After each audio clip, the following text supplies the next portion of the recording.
This is Python Poker, and today we're gonna do another lunch poker session to give some real-time analysis of our thought process of this moment in time. So as we can see here, the bankroll is up to $124. We have 1,000 hands now of action. So I posted a short with some more summary stats for my 1,000 hands. So if you're interested in that, you can look at the short section of this YouTube channel and get some more details. But at the end of the day, it's all about bankroll. We started with $50. We're up to $124 now after 1,000 hands. And we're going to play some more today, talk through our current process. And we're going to look at some games here. And see which ones we want to join into. I'm going to join into this one here. I'm going to change my stack to BBs and go from here. It looks like everyone's deep stacked at this point.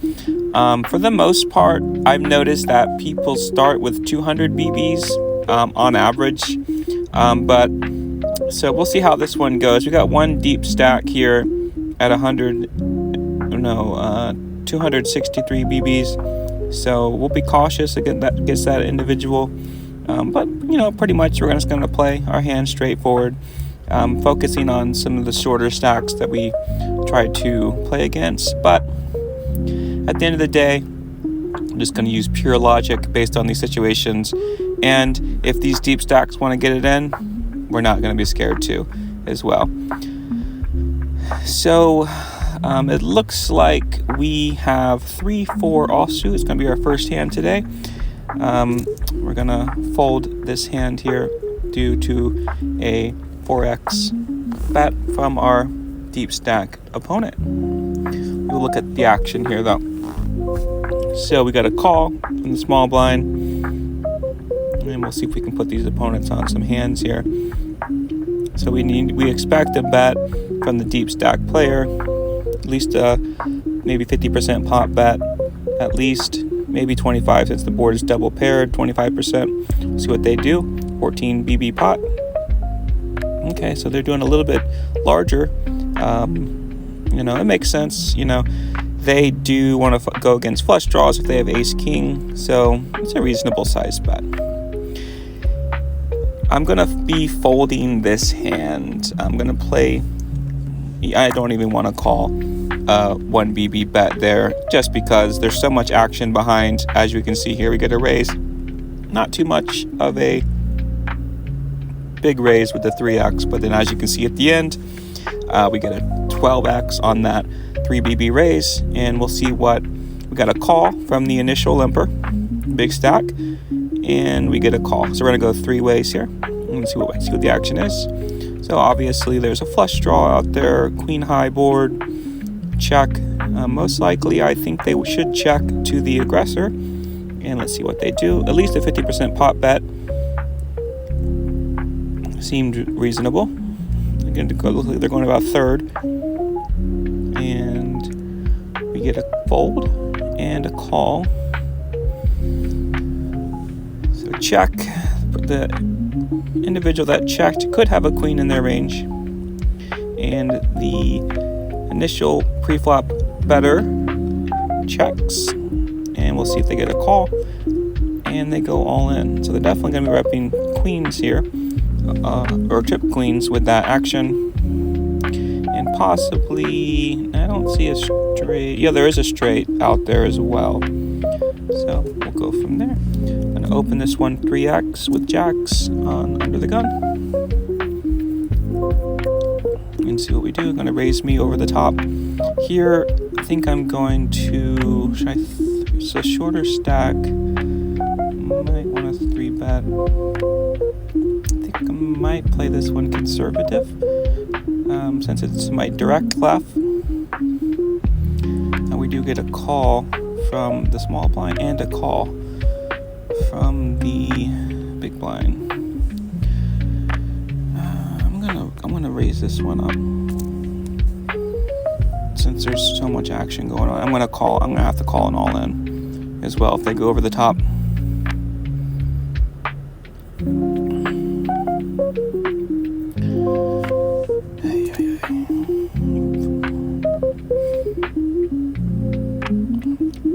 Well, we got that one. I was kind of putting them on at least ace high at this point. I was kind of thinking ace king.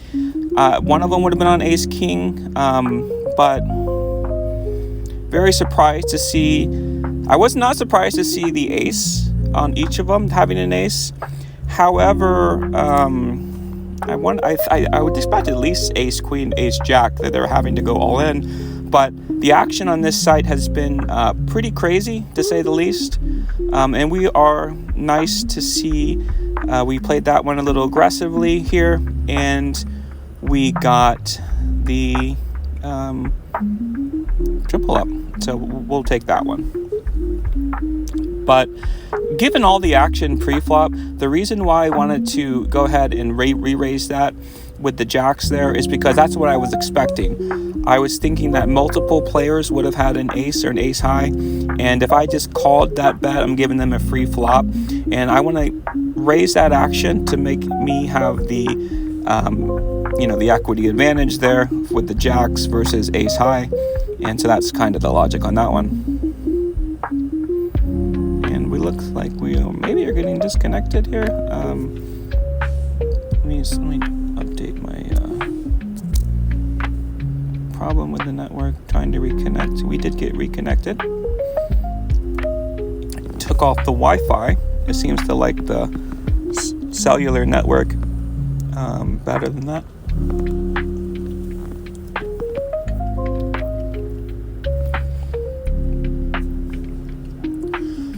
So we're just going to take it one hand at a time. For this challenge and for here on out, I'm just going to play the long run game. Look at every single action that we have and make the best decision possible. And here it's an easy decision. Here would be to 3-bet with the queens. Depending on this big stacks action here.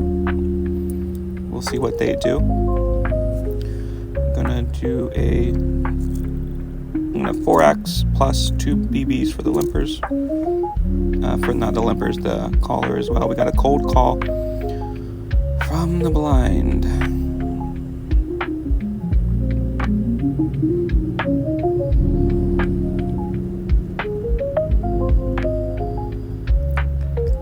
This would be nice to flop a queen here. Now here's where I don't know what I should do here. I'm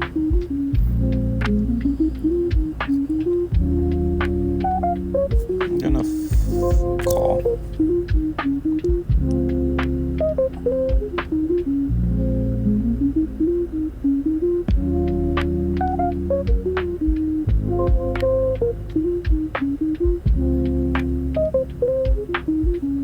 I'm gonna call an all in from there since I have a flush draw.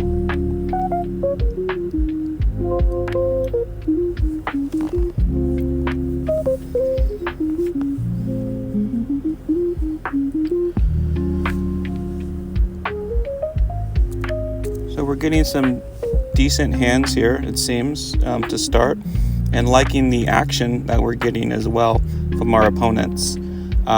Calling a 50 BB stack with queens, you have to do that at that point. Of course, that's why I did it, but you're always hesitant with these types of players where they're showing. I didn't check the stats. I'm not used to these stats on the profiles in the other site, that we normally play at, but I probably should have checked that. But given the action with the ranges and the composition and the bets, and of course I'm deep stack, I think calling with queens is great there. And then on the flop, of course, I got lucky to have the spade, the queen of spade there to get the flush in case they had a king. I had some extra outs there, and they always only had 20 BB. They only had about 19 BBs when they jammed there, so we were looking good there.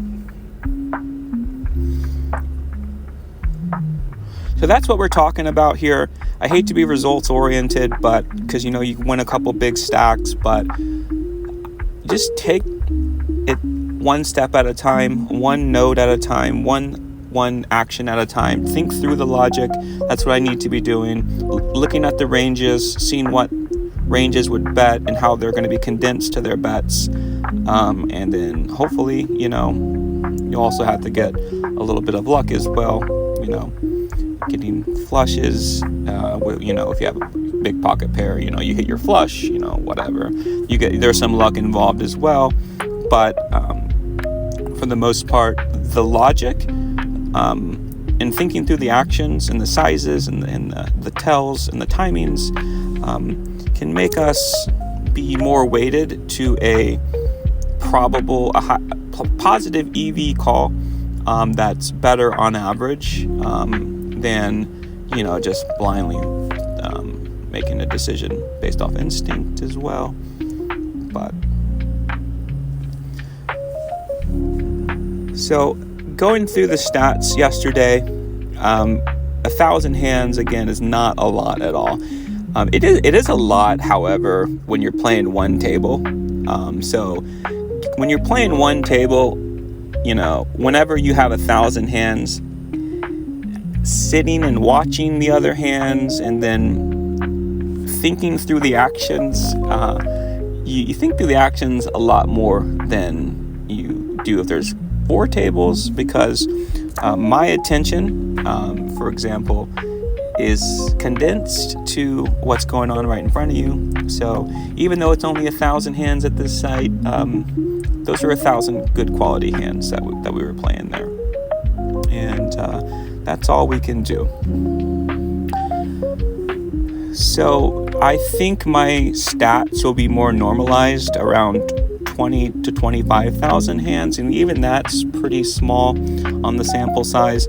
Again, I want to play one table at a time just so I can get my bearings straight on the population of this site and to help with avoiding some of my leaks. And I put some leaks that I'm experiencing in that short. If you want to check the short feed, you'll see 1,000 hand stat summary, and in the comments of that section I identified some leaks there on that short video, but I think I will be opening up to 4 tables in the future, or maybe even 2 tables to take it a structured step-by-step approach. But for now, for the time being, I'm just going to stay at 1 table and really think through the actions. And it really helps me identify 1 bet, 2 bet, multiple re-raises and condensed ranges, and versus a 4 table zoom or a even 2 table zoom is really fast pace to let you really hone in on your opponent's range, and even putting it down to 1 combo hand. So let's look at the action here. I'm going to raise this one, king queen offsuit from under the gun. Got a big stack in the blind. Got a cold call to my left. A gentleman in the small blind is thinking call. I have a backdoor flush draw and a king. I'm gonna check my aggression to the in position player and let them tell me what they have, basically, with their bet sizes.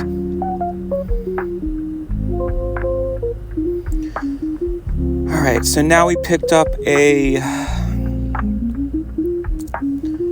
flush draw. I'm basically betting here. I think a flush would have raised. A possible straight does get there. I'm going to do a half pot bet with my king, and we might raise. Okay, 7s.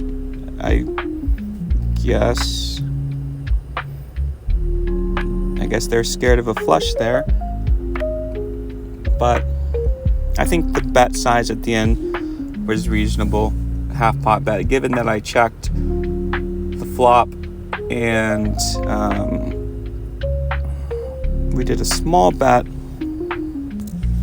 on the turn and didn't get re-raised, so I don't think maybe they probably wouldn't re-raise with a flush unless they had a flush. So 7s, I guess, are reasonable. Jeez, what's this person's stats? They must be really nitty.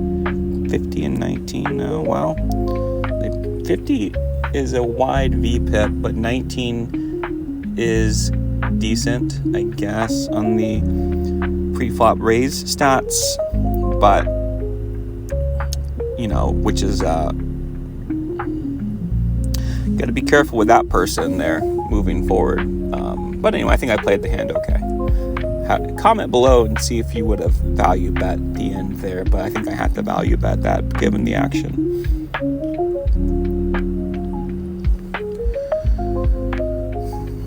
I would love to get all in with that $50 stack to my direct right, though. And it's great to have that big stack on my right so I can see their actions beforehand, so I can make an informed decision.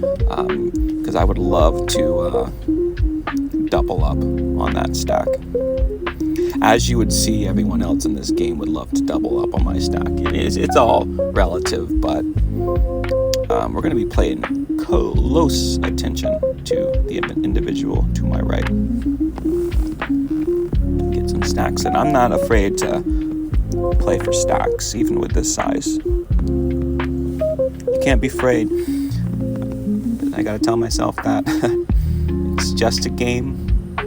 Some people even mention that this is a kid's game, but it is a kid's game, but there's logic and math involved and odds, that kids don't necessarily, it's not easy, it's not hard stuff. Kids could easily figure out the math behind this game, but so when we say kids game, when pair of aces beats a pair of kings, the structure of what beats what, but you can't be scared when you're playing these games.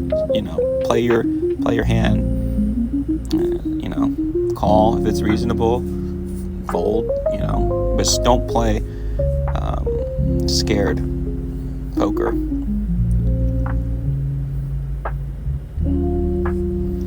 Like, for example, with the value bet, the half pot value bet with the kings, I could have checked down my equity, I guess.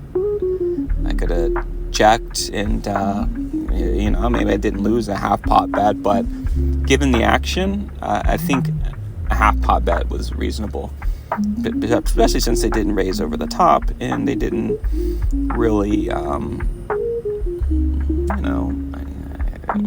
guess they could have a set of 7s, but I didn't see that one coming, honestly.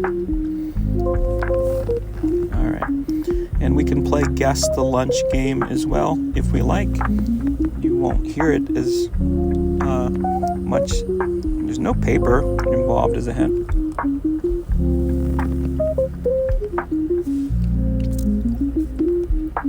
But it is a fast food item, but it's not from McDonald's. So we'll give you that hint for today. And let's look at the action here. Oh, all in. Small blind. So we got a 3x call and all in. Ace jack. And the 3 holds up. Pair of 3s for the win. Alright, let's see if we can hand read. Let's get our hand reading brain going on here. See if we can put a player on an exact combo. Limp. This guy shouldn't limp. This guy will not limp based off their stats. They'll probably do a 5x. Ooh, 10x. That should get a couple folds. Alright, 10x. Let's see. Continue betting, maybe. No, check. Alright. Check. Check.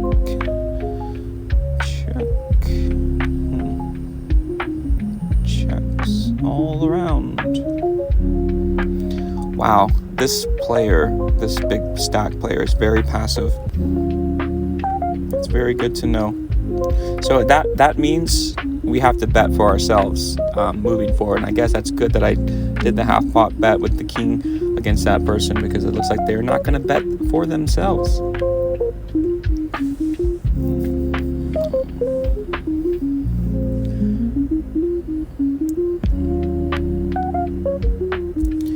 Even with the ante-game, I do not think Jack 7 offsuit is a call, even for that relatively small size. You have to trust your gut, though, and that did not seem like a call. Jack 7 suited, on the other hand, I'll take my equity down with that one. All right.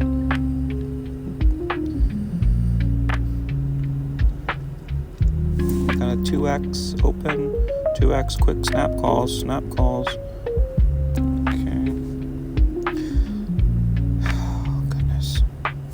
Alright, I'll go along for the ride too. Sure, why not?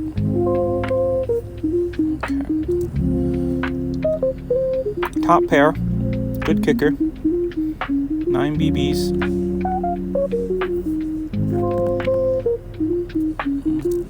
Let's continue our action here. Queen Jack beats me. Flush draw beats me if it hits. 2 pair beats me. I definitely have a good... Oh, shoot. This is where I'm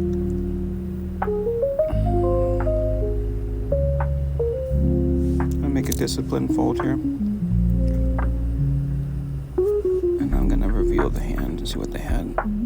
They had a flush draw.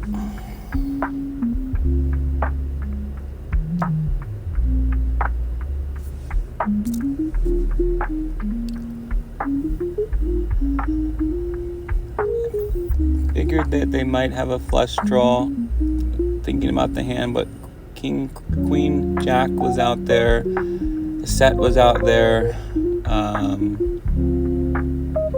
That might have been a nitty fold on my part, but typically multi-way pots, I'm gonna play my equity straightforward. Don't want to guess and play hope poker for a couple of reasons. Hope poker is defined by me as just clicking a button and praying that, oh, I hope I made this right choice. I want to make a disciplined laydown.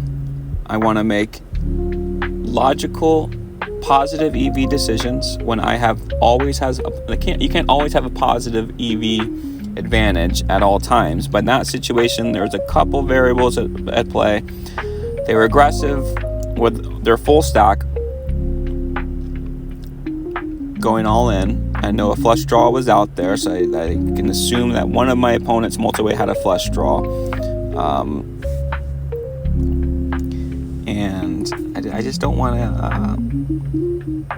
I don't think I wanted to risk the multiple variables there. It's like, you know, they could have 2 pair Queen Jacks out there. They definitely could have Queen Jack in their range. I could have been drawing to another 1-outer as well. But the most obvious one was a flush draw. Maybe I should have called that one down. But hindsight, as they say, is 20/20. What would you do there? Easy call? Easy fold? When I'm unsure of an action, especially for that large type of bet, I'm not going to, get rid of all my winnings and all my straightforward logical plays by hoping that, they're on a flush draw or not anything that already had me destroyed, like a set. I don't think a set would play it that way, though, given the checks. But we will move on from that hand and look at the action, though.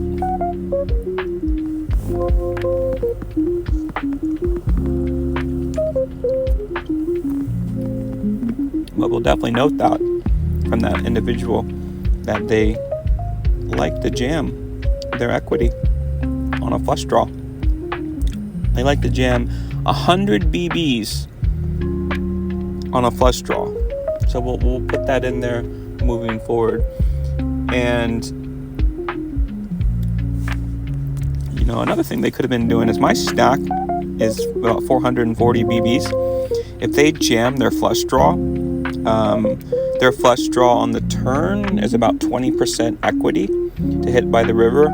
So 100 BB stack plus the existing pot plus my remaining stack gives them about 20% equity to make that jam. So this gives them direct odds to hit their flush and double up, as they say, because they're going against my stack. Maybe I'm thinking about that math a little bit wrong, but let me know your thoughts. But I don't have enough incentive, I think, to call that one down. But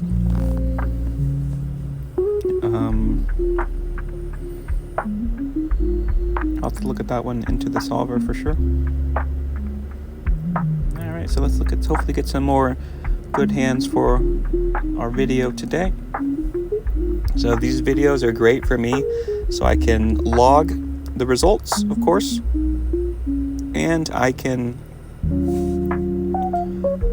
give my current record of my real-time decision making. So maybe a year from now, if I'm still making these types of videos, I can look at my thought process a year in the future, right? And look back and maybe look at that hand and say, oh God, that's a clear call when they jam there with that flush draw board. Especially, like you say, hindsight's 20/20, but it's good to have a record of this so we can get some feedback.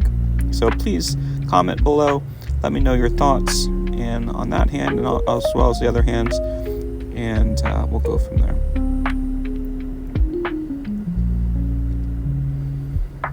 So we have a set of 10s versus ace 3. Oh, no, full house.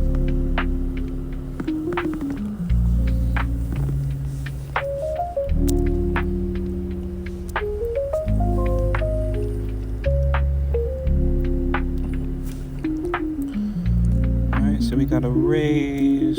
I'm gonna call ace 10 here. We have a nut flush draw.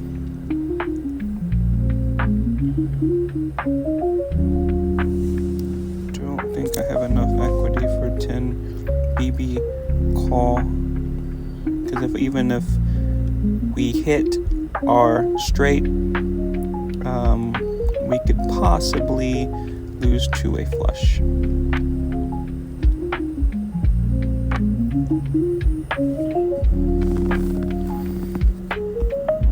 So,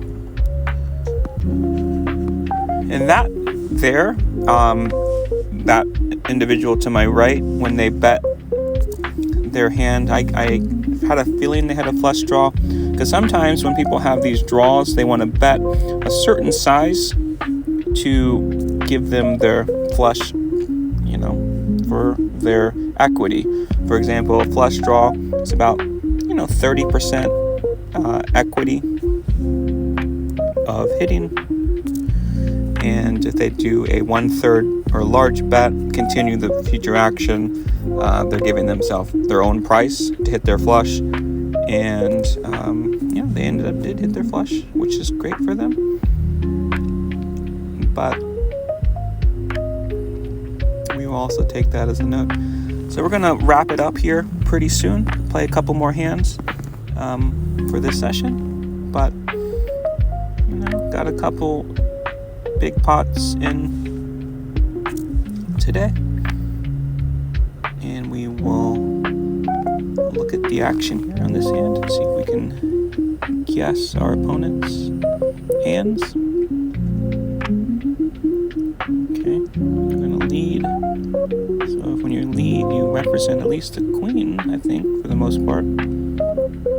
And a 3 does hit the board. They're continuing betting on the queen, so at this point they have a queen. The opponent on the right could have a draw given the action, and they're continuing to bet like they have it. So we can probably put them on some type of queen, maybe. Don't think I would put them on trip threes though. Unless they could add a set too. Sometimes if you have a set, you're going to lead as well when you have a strong hand or two pair. Sometimes that is possible to see. Alright, so we're going to just play to the blinds and wrap it up after this hand. But if you guessed I had a chili, you are correct. Which would be very hard to do, but we got a chili. It's a little healthier, right? If you had to pick some fast food.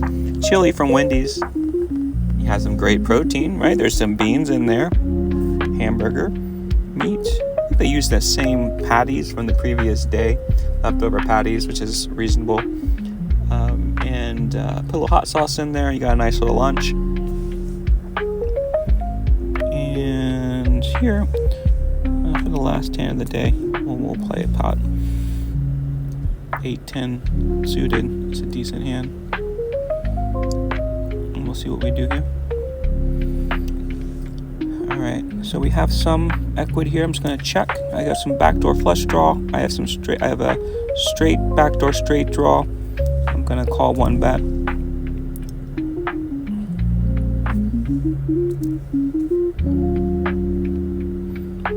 And we did not pick up any additional equity. I'm going to sit out on the next hand, and I'm going to fold this hand. If I would have had a heart, that would have been great to have a heart draw, or a 9 would have been great. But at this point, nothing. So I'm going to sit out, stand up, and we're going to go back to the lobby. And so we have $155 here. So we had a couple nice hands here. But we're going to wrap up the video here. And follow the other videos on the channel. You can see some previous lunch poker sessions, and also I have some shorts in there where I take some clips of some interesting nodes of the hand and talk through it. So, but thanks for watching. Please comment below anything that you would see differently, how you would have played the hand differently, and we'll see you next time.